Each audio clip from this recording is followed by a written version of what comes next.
Rassie Rasmus has just sat down at a press conference and has spilled all the beans about the Springboks ahead of the Island series. Now, there were a couple of very good questions asked by the press at this press conference. The first one being, what are the injuries at the moment? Now, this is going to give us a little bit of a look into potentially the 23 that are going to get selected to play against Ireland next weekend. The first one, Willie is cleared. So I think we can assume that Willie is probably going to start at 15 for the Springboks against Ireland. I mean, we saw how good he was for the Bulls. He's got so much experience in a Springbok top. His game management and kicking has been off the charts lately. So Willie being cleared is absolutely massive for the Springboks. The next player that has been cleared is Cheslin Kolbe, which is massive because Cheslin is probably one of the best wings in the world at the moment. And it's even bigger because Rassie said that they need to manage Edwil van der Merwe and they need to manage Makazole Mapimpi, but that those two still stand a chance of being available for that first Irish test. Now, that means that Kurtley Arendse and Cheslin Kolbe are now fit and ready to go. And unfortunately, Edwil van der Merwe and Makazole Mapimpi are managing slight injuries. So I don't know if Rassie Rasmus is going to have all four wings fit for that game, but luckily he does have Kurtley Arendse and Cheslin who are fit. It's a little bit unfortunate if specifically Edwil van der Merwe is carrying a niggle and can't start against Ireland because of how good he played against Wales. And then the final one that he sort of spoke about was Faf, and that they're going to have to manage Faf as well because he picked up a little bit of a niggle, which is also why they included 4 scrum halves into the squad to face Ireland. Rassie goes on in the press conference to explain that they have 4 scrum halves, but they actually have 3 scrum halves that are fit, and then they have Faf who has a niggle, which says to me that Faf de Klerk potentially isn't going to be available for that Ireland test, which means that Grant Williams, Kobus Reinach or Morane van den Berg are going to be the options for that Irish test. Let me know in the comments who you would pick at scrum half to start against Ireland if Faf isn't available.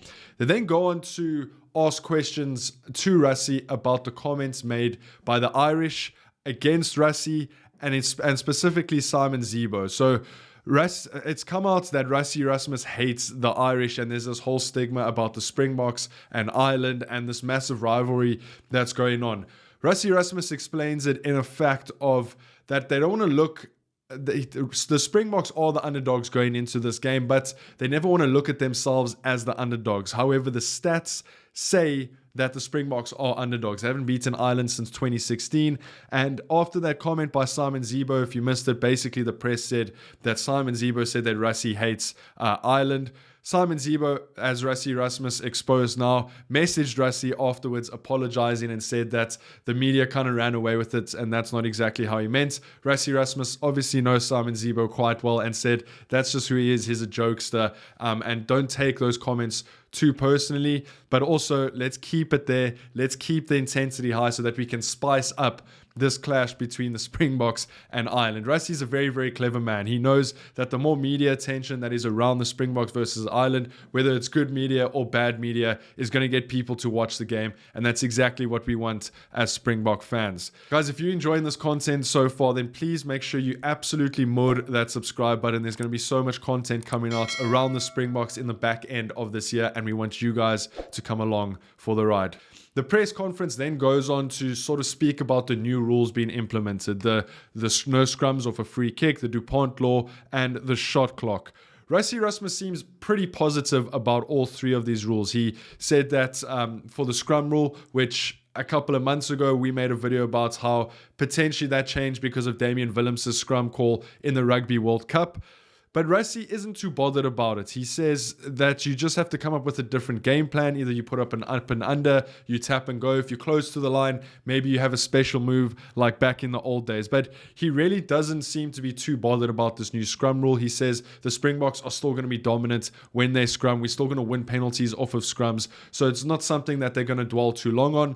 Then the DuPont rule, Rassie Rasmus goes on to say that it doesn't really affect the Springboks. The only team that really used the DuPont law was France, so not too fussed about that. And then the shot clock, basically speeding up the game, not only for kicking, but for scrums and lineouts and trying to make the game a little bit more fast-paced, said that that actually works perfectly for the Springboks because we have such a big bomb squad that come on in sort of the 50th, 55th minutes. we're going to be fresh for the whole game. So speeding up the game actually allows the Springboks a little bit more of an advantage, because if they're fitter, bigger, we've got more firepower on the bench. It's a massive advantage against the teams that we're playing against, who might get fatigued a little bit quicker. They then move on into foul play, and specifically the calls that happened in the Wales test. Fussy, what Rassie says with Fussy's boot in the air that struck the Wales player over here. He says that it was a little bit of bad luck for Fussy, but it was reckless. He also goes on to say that Bonke Mnambe was lucky not to get a yellow card for his tackle or collision that happened in that Wales game. He also then goes on to sort of discuss the lack of discipline that the Springboks had against Wales, giving away 13 penalties, and Yaku Paper, who's now an instrumental part of the coaching team, kind of said to them that 8 out of the 13 penalties we didn't have to give away. It was just stupid errors that the players made, and if we can cut those 8 penalties away and only give away 5 penalties in that game, then the scoreboard looks completely different. I mean, then the Springboks are on the front foot for the entire game, instead of sort of letting Wales back into the game. So the discipline and the foul play probably needs to be tuned up just a little bit before Ireland, because we know how good Ireland are. They don't need many chances, and if the Springboks can concede as minimal penalties as possible, it's only going to benefit them.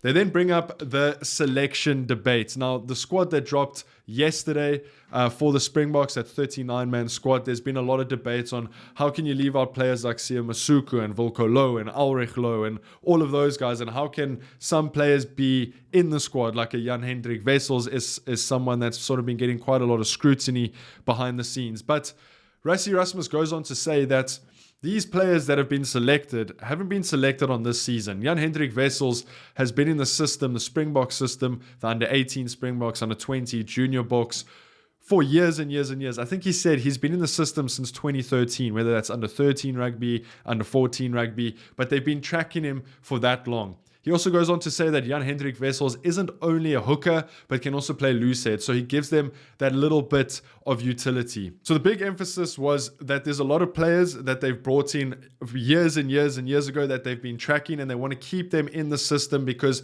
that's how players perform at their best. He used the Jordan Hendrickse and Sasha Mgumazulu example. Now, it's no secret that Jordan Hendrickse didn't have a great game against Wales. Yes, he missed a kick. He kicked one directly into touch. But Rassie Rasmus actually did praise his defensive work and his attacking work. As soon as he hit a gap, he would slip. So Jordan Hendrickse was doing a lot right.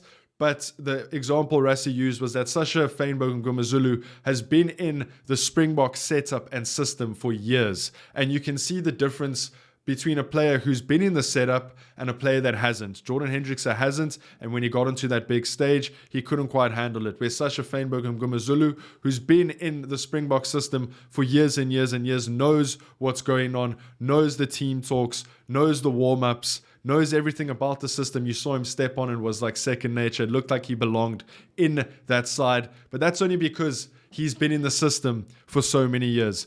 Rassie then goes on to speak a little bit about Johan Grobler and how he's had a great season for the Bulls and how he's definitely the third choice hooker at the moment for the Springboks, especially building up to that 2027 World Cup. Then he goes on to say that the Springboks aren't only preparing for Ireland, they're also preparing for Portugal and then obviously the Rugby Championship to come. He said it looks stupid to have 4 hookers in the squad, but technically it's 3 hookers and then Jan Hendrik Wessels who can play hooker and loose head. Same with the scrum offs. There's 4 scrum offs, but actually there's only 3 fit scrum offs, and then Faf has a little bit of a niggle. He then goes on to say that these players that haven't made the squad, who a lot of people said should have, can still make the squad.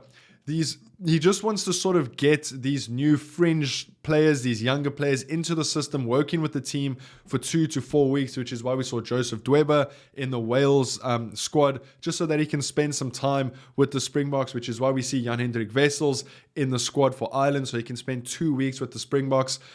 But when the Springboks travel to Durban, then the likes of Sia Masuku, Machunu, all of those guys will come and join the training. Not saying that they're going to play in those test matches, but it's clear that Rassie Rasmus is trying to build a massive squad so that there's a lot of depth in South Africa, a lot of players that know the system behind the Springboks, so that if we do have injuries, these players can just slot in. So Rassie, although didn't pick the players that are in form, for instance, like a Sia Masuku, he does have a plan for them. He even said Sia Masuku could play in the 2027 Rugby World Cup. Then speaking about players that should have made the squad, one of the journalists brings up the overseas-based players, the Tyron Greens of the world, the Augustuses of the world. Why have they not been included? Has Rassie and the Springboks been tracking them? And the simple answer that Rassie gave is yes. They've been tracking all of these players, and simply they just haven't been selected. He didn't go too deep into it, but they have been tracking him. Rassie said that they have been tracking 96 players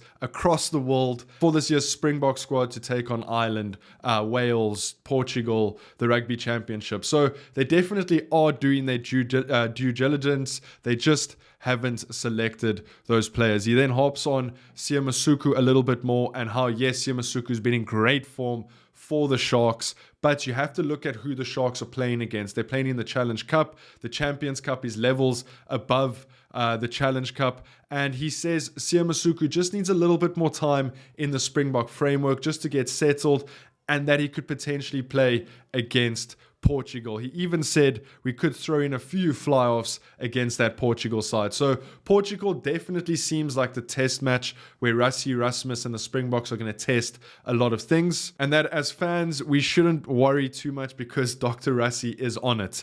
They then finish the press conference with an absolutely atomic bomb. Well, Rassie Erasmus finishes it with an absolutely atomic bomb. One of the journalists asks about Siya Kolisi, and if you didn't see it, the French coach that Siya Kolisi works under at Racing 92 basically came out and criticized Sia's performance, calling him fat, calling him transparent, really not positive stuff.